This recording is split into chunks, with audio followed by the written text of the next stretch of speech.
an elderly member of my family who lived through the Blitzkrieg in England is much more open to hearing this because she knows the evil that exists in the world than other members of my family who have not lived through that. And I think that's sort of an important point. Professor Johnson. Thank you for a very stimulating presentation.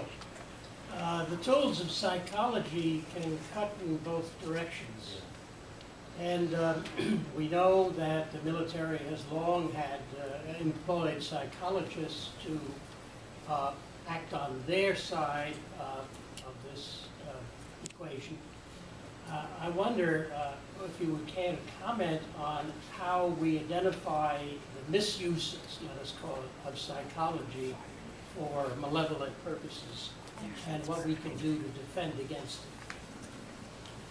That's an excellent question, because they're out there. And in my paper, I do talk a little bit more about a couple different theories. One is terror management theory, and it's based on the work of some graduate students over 30 years ago, Solomon Pazinski and Greenberg, and they took Ernest Becker's idea that of the denial of death, and that people will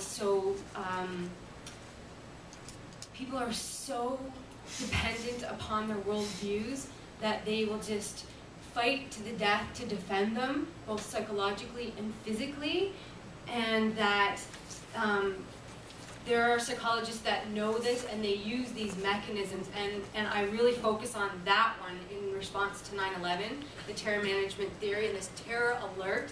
Like, the psychologists know all this is going on, and there are psychologists that are using it.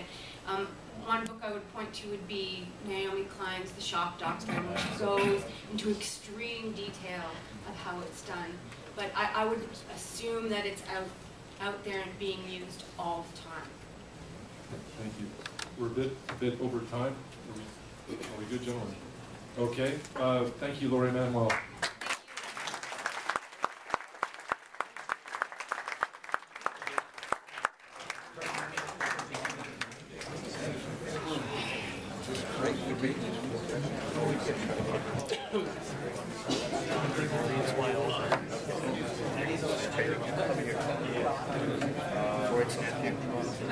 Yeah, give the address.